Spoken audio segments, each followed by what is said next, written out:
You hear me, Corky? Do you feel the love here tonight? Because we're going to really pour it on, brother. Corky Lee, 16 months of memorials and tributes. And just when you wonder what more can be said, there's more. I've known Corky 50 years, but we can go back further than that. I can hear him like it was yesterday. Know your history, he'd say. Remember the racism at the Transcontinental Railroad. Remember the Chinese Exclusion Act of 1882. Go home and read a book like Driven Out. How can you plan your future if you don't understand your past? Know your rights, he would say. Stand up and speak out. Speak out for justice, because justice delayed is justice denied. Join the struggle for equality. You can hear his words in every photograph that he took, in every moment that he captured and rendered here timeless. We feel the power of his photography. And whenever it came time to pump your fist or raise the banner, there was Corky with his camera and his eye and his heart, capturing our collective struggles to address social injustice and inequality.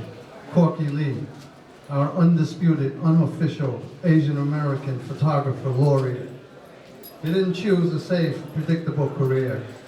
He chose a boots on the ground journalism, photojournalism, getting the facts about life in Asian America.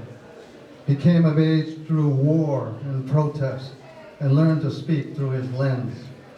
In recent years, he got his head busted open, trying to climb up a lamppost on Martin Bayard just to get a better shot. Corky was a maverick. He was a trailblazer. He was a social worker, a tenants' rights activist, and from the simple needs of the elderly in Chinatown to the murder of Vincent Chin, he represented and represented her well.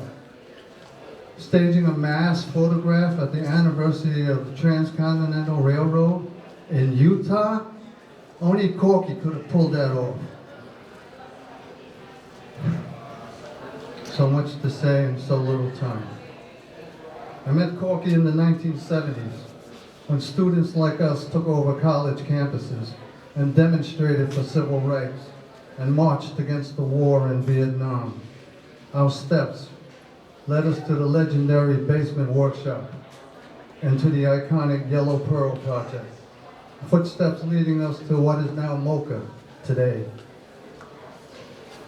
Corky was a guy who was knowledgeable about Martin Luther King and Mahatma Gandhi, but he could also give you a rating on the best chassis bows in Chinatown.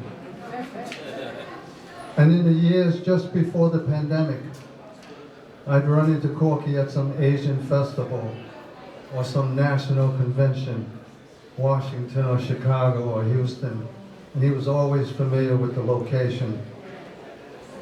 I was lucky to stay at the same hotel as him, because he'd always had that hotel VIP card that entitled him all the free buffets and the open bars. And he was allowed one guest. And that guest was me.